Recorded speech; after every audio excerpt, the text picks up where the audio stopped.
gamers. Happy Halloween, gamers.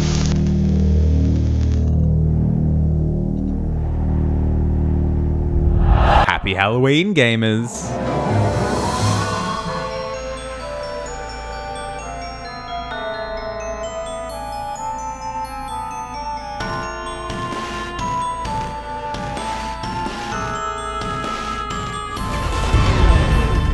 Alright, let's do this one last time. What is up, guys? Media Review Mike here. You know, there's something oddly familiar about all of this. As if I've done this sometime before. Anyway, today I'll be continuing my crusade against all that is creepy and pasta with a story that will stretch my extremely liberal definition of what a creepypasta is. Because this video isn't a review of a 15-minute creepypasta reading or a 10-minute video project. No. Today's victim is a 35-minute long, fully animated short film about the real story behind Thomas the Tank Engine. Shed 17. You see, ladies and gentlemen, I'm more than familiar with this story, as it's one of the very few pastas I was familiar with growing up that actually scared me. Jeff the Killer and Sonic EXE, even as a kid, I knew were pretty silly, and with Squidward Suicide, while being a bit creepy, I was still aware that it was fake, and was more put off by the descriptions of dead kids than anything else. Shed 17, however, that was too much. I really liked Thomas the Tank Engine when I was little, meaning I didn't like Shed 17 one bit. However, now that I'm a big boy and, you know, actually the target demographic for a horror parody of a kids show, I thought it would be interesting to look back on it retrospectively and talk about why it is still one of the worst pastas I've ever seen. And look, I'm not gonna lie, I get the appeal for Shed 17. There is absolutely a market for edgy remakes of nostalgic media. Just look at the Winnie the Pooh horror movie that was released not that long ago. However, Shed 17, much like Blood and Honey, is terrible by most calculable metrics, and is therefore worthy of merciless ridicule. I will say off the bat, there will be some jokes and comments in this video that may seem targeted at the creator, Paulsvids, and that's because from what I've watched of his streams, he strikes me as quite weird. Shocking considering his claim to fame is a semi-successful Thomas the Tank Engine creepypasta. However, I do not in any way endorse sending hate towards Paulsvids, even if he is a weird old man making adult Thomas the Tank Engine parodies who gets upset when little kids leave him mean comments. Oh, this was some asshole who was giving me shit all the time when I posted Shed 17, so I made this joke. No one found it funny. Basically making a bell for Ferdinand, so I called him a bellend. No one found it funny. No one found it funny. No one found it funny. No one found it funny.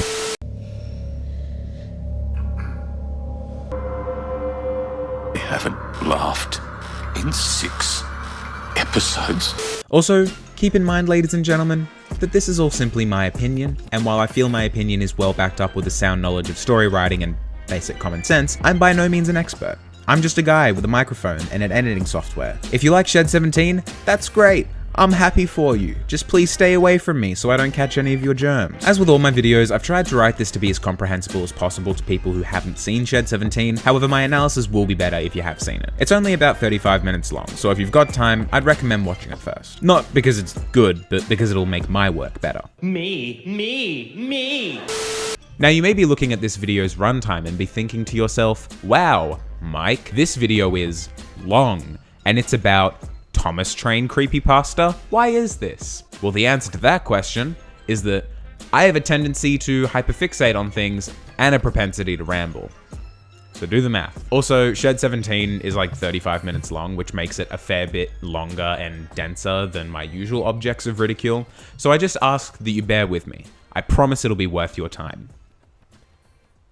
Actually, no, I don't promise that in the slightest, but you should still watch it anyway. I like children. To understand this review, you'll need a basic understanding of Thomas the Tank Engine as a franchise, so allow me to bring you up to speed. Thomas is a train that can talk. The sentence is over. Uh-oh.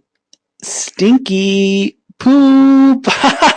In October of 2009, a man named Paul started a YouTube channel called Paulsvids. No points for creativity there. And it only took 6 years from this momentous event for his life to peak with the release of his magnum opus, a 36-minute masterpiece called Shed 17. Shed 17 is proof that some people just shouldn't have the resources to express their creative vision, because not only does it butcher the art of horror storytelling, but also manages to further molest the already maggot-ridden corpse of digital comedy in the process. You see, ladies and gentlemen, Paulsvids allegedly Allegedly intended Shed 17 to be a black comedy. Properly understood, black comedy uses dark themes and storytelling to make a morbid iteration of the typically more upbeat genre of comedy. At its best, black comedy can result in some of the most creative and subversive storytelling out there. But when done badly, you get, well, Shed 17. But I will elaborate on that in due course. For now, let's dive straight into the belly of the beast and discuss the story, beat by beat.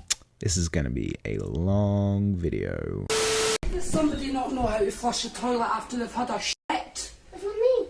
Well, it was fucking one of yous. Disgusting! The video opens with a buffering logo, but it's actually a cunning ruse because it then creatively transitions into Paul's Vid's logo that only looks slightly ugly and weird. It transitions into a spooky PowerPoint presentation comparing how Sodor looked back in the 80s compared to present day. Then we get an introduction to our story from our nameless narrator.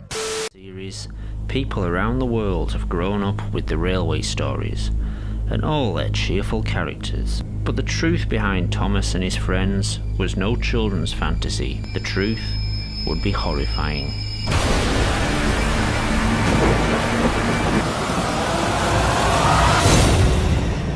He info dumps that after World War II, Sodor Island was used as a detention center for German refugees. We're introduced to Wilhelm Goetze, a German scientist who will be very important to our story. It's explained that Wilhelm was a biologist who worked for the German villains of the mid-20th century. However, he eventually fled Germany with his wife and child Hans to Sodor, and after being set free, decided to stay. This is where we're introduced to the concept of biofusion, which will be an extremely important concept to understand later in the film. He called it biofusion, the technique of manipulating genetic material to splice with mechanical attachments. However, much like his father, the British government became more and more concerned with Hans Goetze's proposals, so he was forced to seek financial backing from home. Hans Goetze marries a woman after leaving university and has a son named Thomas. Having had the idea of biofusion explained already, you can probably see where this is going. The story's foreshadowing isn't exactly subtle. It talks about how Thomas just loves trains, loves them more than anything. Loves them so much, perhaps he wouldn't mind becoming a train, but that would be ridiculous. Hans was mortified. He disappeared from public view and into the labs. Locking himself in, he wouldn't allow anyone in there. Eventually his father Wilhelm came to see him.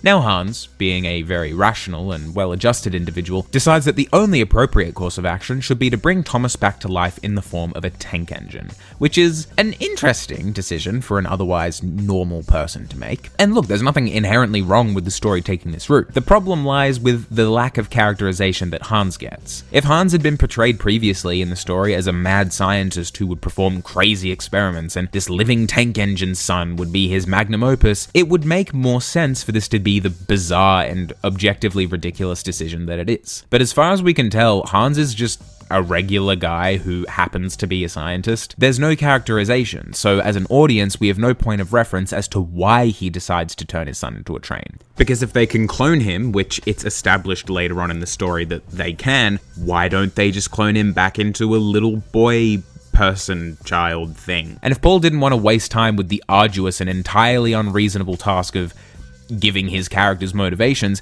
he could have just had the narrator explore theories as to why he made that decision. So Thomas the Tank Engine becomes a global sensation because he's a train that can talk, and there aren't very many of those. The Goetze family refused to answer any questions. Behind closed doors, the only question they agreed to answer had been asked repeatedly. Would Thomas work on the railway? The response was an emphatic no. See, I would argue that the worst aspect of this film, at least from a writing perspective, is the fact that Thomas is such a non-presence in this story about Thomas the Tank Engine. In this scene, they turn Thomas into a train that can't even work on the railway, and I guess he's just cool with it? Or is he? We don't know, because the story doesn't bother telling us what our main character is feeling. It would inarguably be more interesting to watch his reaction to all of what's happening to him. And it's not like you can't do this in a documentary style either. By all means, have a 3 to 5 minute scene where he's interviewed or something. The world is your oyster, Paul. Get creative. This is a kid who died and was brought back to life in the form of the thing that killed him. That is an inherently scary premise, but nothing is done with it. Moving on, Thomas becomes so famous that more people decide they want to get species realignment surgery. Thomas the Tank Engine is transhumanist propaganda. The Goetze family refuses these requests, however, because apparently biofusion is good enough for their son, but not other people. The Fat Controller buys out a ton of shares of the Goetze research facility and proceeds to take complete control. He changes the policies of the company, allowing anyone with enough money to be turned into trains who would be obliged to work on the railways. And apparently, not only is the demand to be turned into a high-maintenance slave machine significant, it's also significantly profitable. And surprise, surprise, it doesn't work out too well.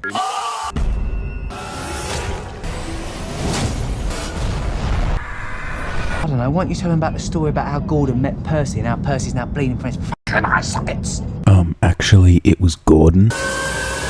However, among all this turmoil, Thomas still works perfectly fine. The Fat Controller sells the technology to a bunch of foreign companies, and Hans finally leaves after seeing all the horrifying events that had taken place. And no, he doesn't report it to the authorities. Instead, it's revealed that Wilhelm is apparently a really big Kurt Cobain fan. This and the final scene of the film highlight how little Paul actually attempted to make this a realistic documentary. What kind of documenter would recreate the suicide of a real-life person in graphic detail for their documentary? Apparently this is being made by the 13 Reasons Why team. It once again highlights how confused the film is in deciding how realistic it wants to be, giving in-depth explanations of the science and politics behind biofusion, but when it has a fun idea, like having one of the characters go reverse Jeffrey Epstein mode, it drops its own internal logic. We had to work quickly and quietly. Henry would cart wreckage from the yard away to the sea. Then one night the points were set wrong and we were diverted to another shed. Henry had inadvertently been sent to shed number 17. Guys, that's the title of the movie. So Henry discovers something terrifying hiding in shed number 17. Ooh. So he confronts the Fat Controller about it. The Fat Controller gets cheesed, and so Henry warns Thomas to not go into shed 17. So, you know, the Fat Controller assassinates Henry. So after Henry tells Thomas not to go into shed 17, Thomas goes into shed 17, and that's where he finds out that, drumroll please, he was dead the whole time. Dun, dun, dun! Obviously that's a joke, but it's not actually that far from the truth. It turns out that Thomas wasn't the first biofused engine, and then he was the only successful attempt of many failed experiments, which is actually a pretty smart twist that makes quite a lot of sense. This scene might even be tense if it didn't look like it was modeled in Roblox.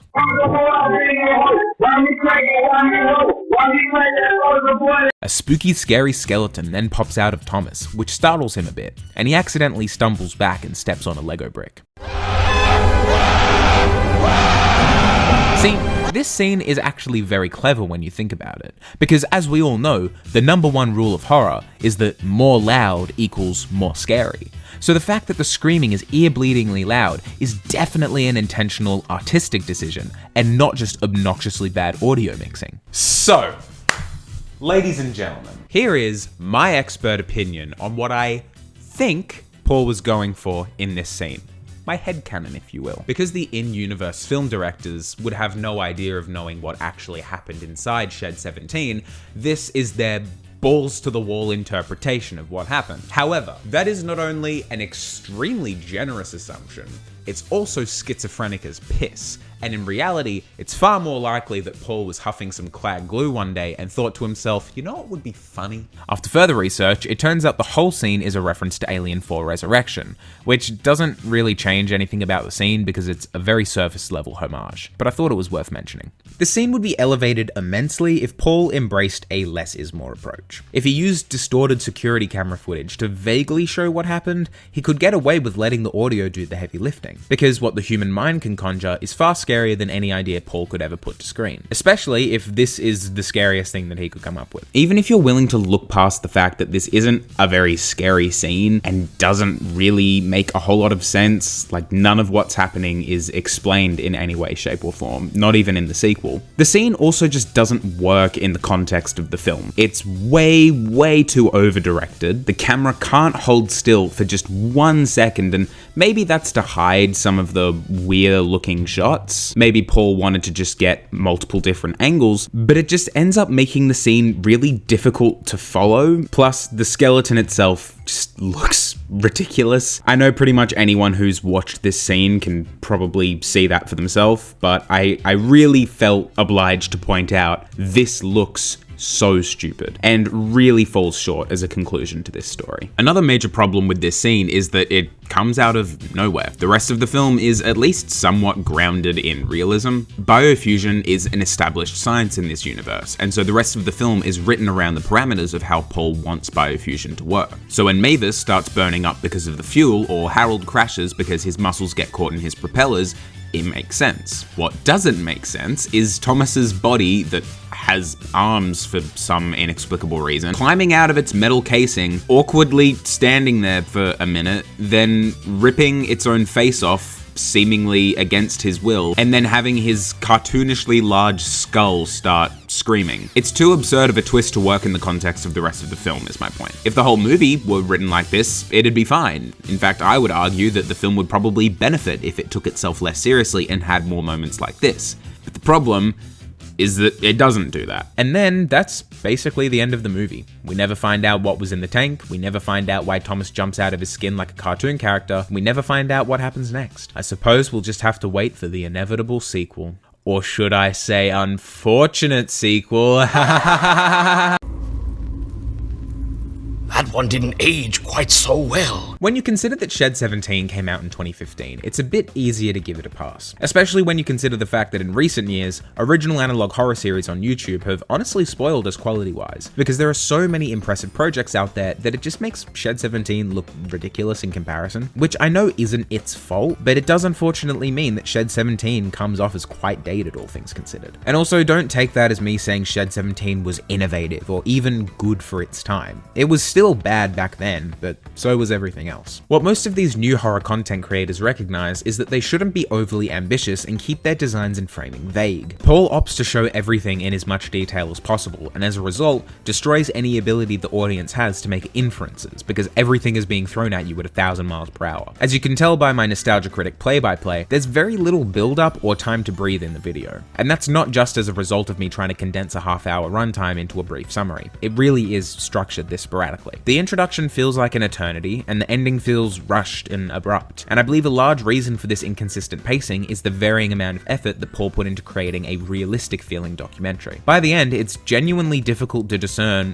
what's a documentary recreation and what's actual period accurate footage, and how it all relates to being a documentary in the first place. This isn't even me being nitpicky, this is elementary stuff. Paul has designated a style of video, mockumentary, but struggles to stick with it. It makes me question why he even bothered to explicitly make it a documentary in the first place. It's not like he tries very hard to adhere to it. I don't entirely blame Paul for this. After all, the fact that these terrible and overplayed tropes are so popular says more about the collective intelligence of creepypasta fans than it does the creator himself. In all honesty, when I was editing this script, I was thinking about how much better the story would be if it just had nothing to do with Thomas the Tank Engine. Like, seriously, making it just about a mad scientist who invents messed up cyborgs while a touch derivative would work a lot better in my opinion. It's easy to armchair criticize and nitpick this in hindsight, however, a lot of the problems I have and will very soon mention could have been fixed with a simple redraft and a more focused direction for the story. Which brings me on to the most common argument I hear defending Shed 17. That being,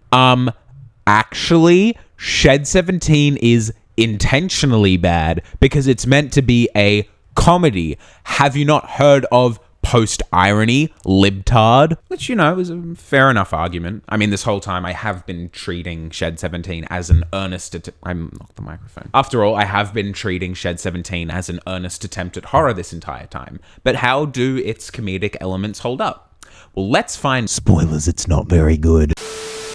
Here we go. Not funny. Different laugh. Shed 17 isn't exactly what I would consider a laugh per minute, which is a problem for a film that touts itself as a black comedy, a genre I'm personally quite fond of. Knives Out, American Psycho, the Cornetto trilogy, The Menu, these are all brilliant examples of dark comedy done well, and all of them stand as their own brilliant interpretations of the genre. Shaun of the Dead and American Psycho aren't exactly for the faint of heart, however, they both manage to balance their contrasting tones extraordinarily effectively. It's also important to note that the horror and violence in both of those films are in service to their emotional core, as opposed to just being the point of the film. Unlike a certain YouTube video about Thomas and Friends, I'm blanking on the name though. Shed 17 most closely resembles a horror, however, Paul Vids insists that it is in fact a black comedy.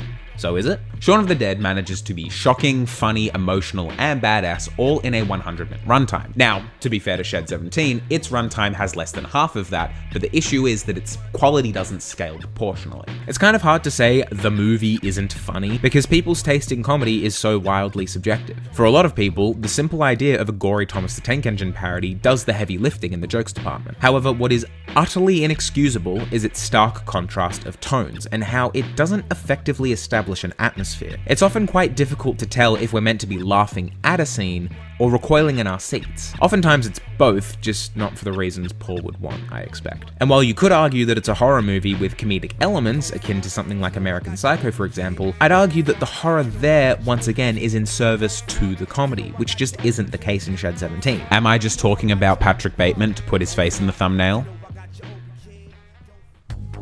Maybe. If American Psycho had random scenes where characters lamented Patrick Bateman's actions with melancholic music, then I would argue that would be equally as poor, because it would be missing the point and would be tonally out of place. Guess what other film does exactly that?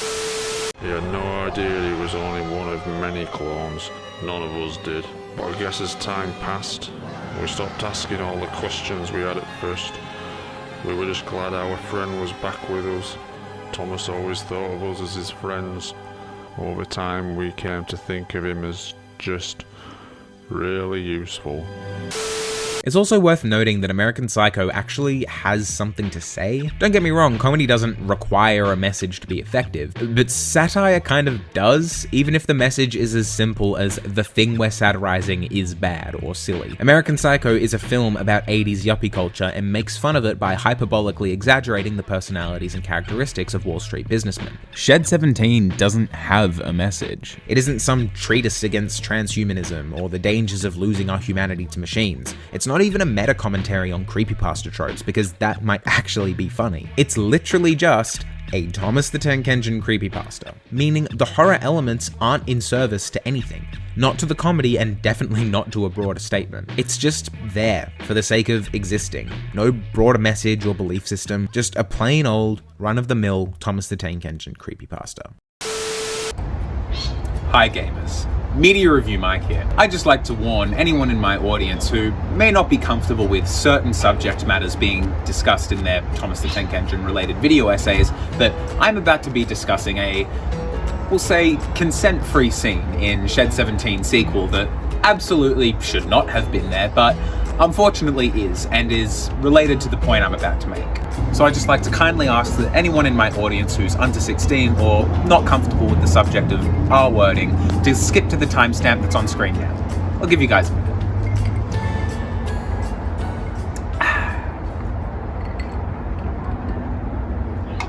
Anyway, so Project G1 has a rape scene. Yep. You heard me correctly. There is a deleted scene from Shed 17 to the Squeakquel where two engines are R-worded by humans. Which means one of two things. Either Paul thinks the idea of a train getting roped is funny, or he thinks it's a solid horror set piece. And I don't know which of those options is worse. Keep in mind, this is the same guy who had a firm no Holocaust jokes policy for Shed 17. Why World War II? Why Nazis? Because, for some reason, if you add Nazis to a story, it gives it this air of realism. If you want a powerful bad guy with lots of resources and, you know, an interest in the paranormal and things like that. So, for Indiana Jones, you use Nazis. I don't think I said Nazi in this, or Holocaust, because they're not very funny in what's supposed to be a comedy film.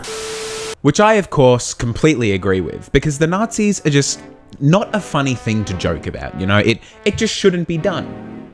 Now, that's comedy right there, you know? Any good comedy film should have 1 or 2 good rape scenes to just hammer home how funny they are. Why aren't you laughing? It's so funny. I cannot wait for that clip to be taken out of context. Anyway.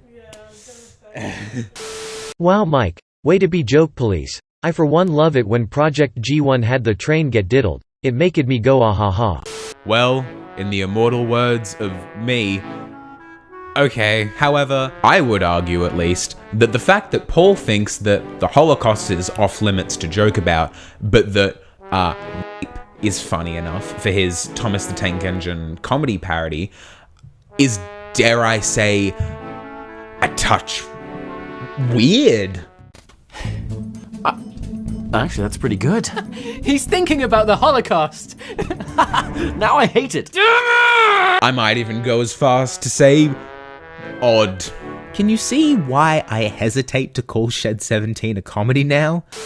Okay, Mike, but this video is about Shed 17, not its sequel, bitch. Which is very true. However, my point here isn't that Shed 17 is bad because of a scene in its sequel. My point is that Paul clearly didn't intend Shed 17 to be a comedy, because if he did, he probably wouldn't have put a rape scene in the sequel that's supposed to act as a direct continuation of the first, both narratively and thematically. So basically, shut up.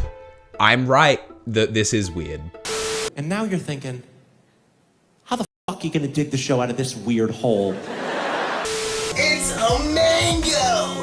So having said all of that, I feel that if black comedy is truly what Paul was going for, he did a very poor job at realizing that concept. Now, I would never argue that Paul originally intended the film to be a horror, but then backpedaled into calling it a comedy after he realized it wasn't that scary, because I always believe what people say on the internet. You really think someone would do that? Just go on the internet and tell lies? Plus, I'm not here to psychoanalyze Paul. I'm just here to make fun of his work. Look, I firmly reject the notion that comedy and horror are too subjective to analyze critically, but equally, I don't think a 3,000 word analysis into why Shed 17 fails at both is gonna change the minds of any of its fans. If 3,000 words sounds like an oddly specific number to you, that's because said analysis does exist, but I cut it for the sake of the runtime of this video. So, if you think this video is long, just acknowledge the fact that this is the abridged version. I have a problem. But Mike, what about my ironic enjoyment? It's funny because the creator did a bad job on purpose. Don't you get it? Put simply, I think whether or not Shed 17 works as a comedy based on ironic enjoyment alone is entirely up to you. I could see why Shed 17 might appeal to the average Family Guy fan or something. However, people having low standards doesn't change the fact that Shed 17 is objectively lazily written. The aforementioned horror fails to be anything deeper than gore, ignoring the inherently scary premise of being resurrected as a steam engine, which is a shame. So I think it's fair to assert that Shed 17 fails in both its comedic and horrific departments. Very sad. But Mike, which is it? Is it a bad comedy or a bad horror? How can you toy with our emotions like this? Have you not been listening to anything I said for the past 15 minutes? I think Shed 17 can't be honestly viewed as a comedy. Unless your definition of comedy is literally anything that makes me personally laugh. And therefore, I will continue to assert that it's fair to judge the scary elements exclusively. Honestly, there would be room to analyze Shed 17 as both a horror and a comedy, because it so hilariously fails at both. And as much as I would love to write another pretentious 10,000 word video essay about Shed 17, I don't think it's strictly necessary or whatever. But no, you are so right, commenter, telling me that, actually, comedy is subjective, Murray? Please, share with the class why you think Shed 17's 35-minute long joke of train blood lol is just too complicated for my Neanderthal brain to comprehend. We're all dying to hear it. Ding dong. Oh, what's that? It's talk about Shed 17's animation o'clock. Oh boy, my favorite! Shed 17 was animated by one guy, and it shows. Usually I'd be inclined to give Paul props for taking up the mammoth task of animating a whole 35-minute film by himself, but then I remember that 50% of the film is still images and a further 10% are clips from the TV show with some slight editing. My source for that is that I made that statistic up, but it's probably true. And then I also remember that a 17-year-old made the Backrooms short film almost completely on his own, and I'm now suddenly feeling less inclined towards giving Paul a pass. I mean, maybe it's just me, but I feel it makes it a little hard to take this film seriously with shots like this. The blending of clips from the TV show and Paul's models really bring the cheapness to the limelight. If we're all animated in one way, I think it would be more passable, but it makes it so much more obvious how badly these models are rendered when they're placed in contrast with the live-action TV models. The art direction itself is ugly, being composed primarily of washed out colors, poorly textured models, and overly geometric, flat character designs. Literally Roblox tier visuals. And while there is the occasionally well-crafted scene, like the video of young Thomas's death, there are so many scenes that are just poorly directed and edited that really shouldn't be. It intercuts footage from the TV show with the animated reconstructions, which adds to the inconsistency, and certain scenes just look unfinished with incomplete lighting. It's worth noting that not all of the animated segments are reconstructions, so you can't even argue that the poor animation is even remotely intentional or a stylistic choice. There's very little in the way of atmosphere most of the time, and while the music is decent and does most of the heavy lifting, it's only noticeable because very little of what can scarcely be recognized as atmospheric design is derived from the animation, instead being derived from the music and the documenter's intentionally dull and droning narration. Paul designed the human characters to look like the wooden puppets from the TV series, which translates well into the general design philosophy of the animation style, but not with the at times photorealistic landscapes. Their stilted movement is also intentional, alluding to the TV series stop motion, but it just results in static and lifeless shots. The uncanny lack of expression in the puppets works for Keith and Ruth because these are stoic characters. However, anytime characters express emotion deeper than melancholic reminiscing, it isn't portrayed well at all. And while it may have saved time in the short term, in the long term, it leads to the animation being invariable and lifeless. The sequel, Project G1, is much better when it comes to the animation, and many of my grievances are addressed. However, it leads to new issues. The models are lit better, actually somewhat resembling polished wooden puppets. However, the design of the new characters, like the biohazard suits and the protesters, look ridiculous. And also physically flat, like they look way too thin if you ask me. I think animation quality is probably the most inconsequential aspect of the video that I've talked about so far, which is why I don't want to dedicate any more time talking about it. I could pick apart specific scenes, but I don't think it's necessary. I would much rather move on to chapter Pew, pew, pew, pew, pew, pew. You missed. You're nitpicking. Constantly ripping on the shortcomings of Shed 17 can't be good for the soul. So in a selfish attempt to seem like less of a complete poo-poo bum face, I'll talk about the things that the video does right. Jokes aside, there is obvious potential hidden beneath the surface of the video. First of all, I think the basic premise is pretty solid. A documentary about a covered-up conspiracy surrounding the deaths and enslavement of real people. The twist? It's all surrounding a real-life children's show character. The concept of people being biofused into machines is a good one.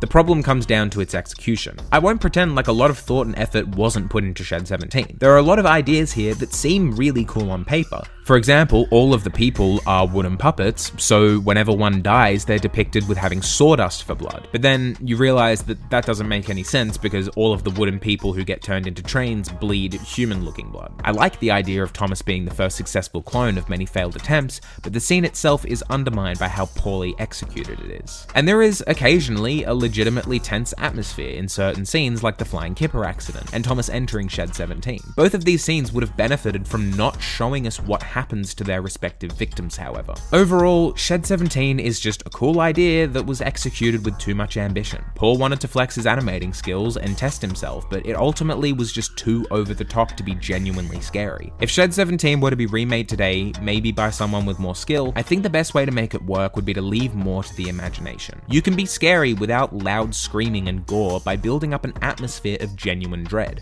something Shed 17 completely fails to do. But hey, maybe Paul will negate the long-standing tradition of the sequels being worse than the original and catch lightning in a bottle with his sequel, Project G. How unfortunate. Uh-oh, how unfortunate. Do you like the YouTube content creator Paul's vids? I don't know who that is. His early work was a little too esoteric for my taste, but with the release of his film Shed 17, I feel he really came into his own, aesthetically and artistically. The whole video contains cheap and choppy sound design that really gives the cheapness a big boost.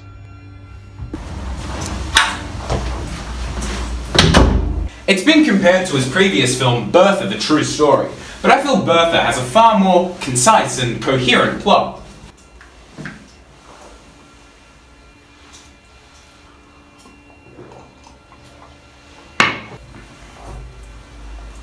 Hey Mike. Yes, Alan? Is this a 10,000 word creepypasta review? Are you some kind of loser? No, Alan. Is that a jacket? Yes, it is! In 2018, Paul released this, Project G1, by far his most tolerable video. I believe the undisputed best scene to be Smudger Gets Tickled, a scene so appalling that YouTube forced Paul's vids to remove it. Which he did, because the scene isn't just an unnecessary sidestep that kills the pacing of the video, but it also contradicts his previous statement that the film is supposed to be a comedy. Hey Paul! I've been debating as to whether or not I should give Project G1 its own video or not, especially considering how long I've been working on this video for, you know, what's one more? But the reason I've decided not to give it its own video is because 95% of my problems with Shed 17 are present in Project G1, and it would just be more of me repeating myself. And I also really don't want to talk about that scene again. But to summarize, Project G1 improves the animation and the voice acting, but that's basically it. The story itself is completely insane and takes itself just seriously enough for it to be distractingly bad. I was hoping going in that it would have doubled down on the absurdity and actually have some comedic value, but it doesn't. I mean, at first glance it looks like it might, like at the very start, and it even has a handful of legitimately funny jokes sprinkled in occasionally. But the public outcry would bring an anonymous whistleblower out into the light. Someone who would reveal more facts about the events on Sodor Island, both before and after the Thomas incident. I worked closely on the television series in the early 80s, Operation, where things didn't go to plan. The soldiers' faces would be covered up, so that the only giveaway was a cry of discomfort when a vehicle was damaged or a tank shell was fired. It's good. You know what? Better than good. Good enough. Hell, even the opening monologue and opening scene as a whole really is extremely well executed. They weren't the railways for the love of railways. They weren't silenced. They weren't subdued. They just didn't have anything to object to. By the time they realised there was a problem, it was too late. We didn't lie to them. We committed the worst sin of all. We just didn't listen. However, by the end, it's back to being terrible, with a plot twist that, while on the surface is clever, falls apart if you think about it for more than 30 seconds. All you really need to know is that if you liked Shed 17, you'll probably like Project J1. The bad news is, you like something that sucks. The good news is, self-euthanasia is legal in the state of Victoria, so there's still hope for me yet. I'm free. Ever since I discovered Shed 17, it has been fascinating to me for reasons I really can't put into words, especially more so than any of the other creepypastas I've reviewed. Thomas the Tank Engine is one of those shows that has a surprisingly big fan following behind it, so I'm not at all surprised that something like this exists for this show in particular. Hell, I'm surprised there aren't more things like it. I think the reason I've been so harsh on it is because the potential that the project had is undeniable, but was just pissed away in favor of being as shocking as possible. I think it stands tall as a monument to all that is wrong with creepypasta. I suppose at the end of the day, it was just the most recent in a slew of terribly made internet horror stories at the time that got unwarrantedly popular to the point that they were all completely immune to criticism. Nowadays, I think people are far more aware of what's good and what's not, but you still get some stinkers. Now, instead of creepypastas that are all carbon copies of each other becoming super popular, it's crappy horror games that are all carbon copies of each other and become stupidly popular. Hey, remember when Five Nights at Freddy's was a cool indie project and not a baby's first horror game merchandising cash cow? Because I sure don't. Shed 17 is a mess that fails to be scary and fails to be funny. I genuinely can't think of anything else so royally unfocused that it can't pick what genre it wants to be, so it tries to be two at once and then manages to mess both of them up. So, yeah. I don't really know what more to say without repeating myself more than I already have. So I guess I should just wrap things up with my final thoughts. I give Shed 17 a 7 out of 10. It really makes you feel like you're Thomas the Tank Engine. Wow, Mike. This video is long, and it's about a silly thing? Huh, you must feel pretty embarrassed right now. Yeah. Well, ladies and gentlemen, I hope you enjoyed this video. If you did, please be sure to leave a like, and as always, this is Media Review Mike, signing out.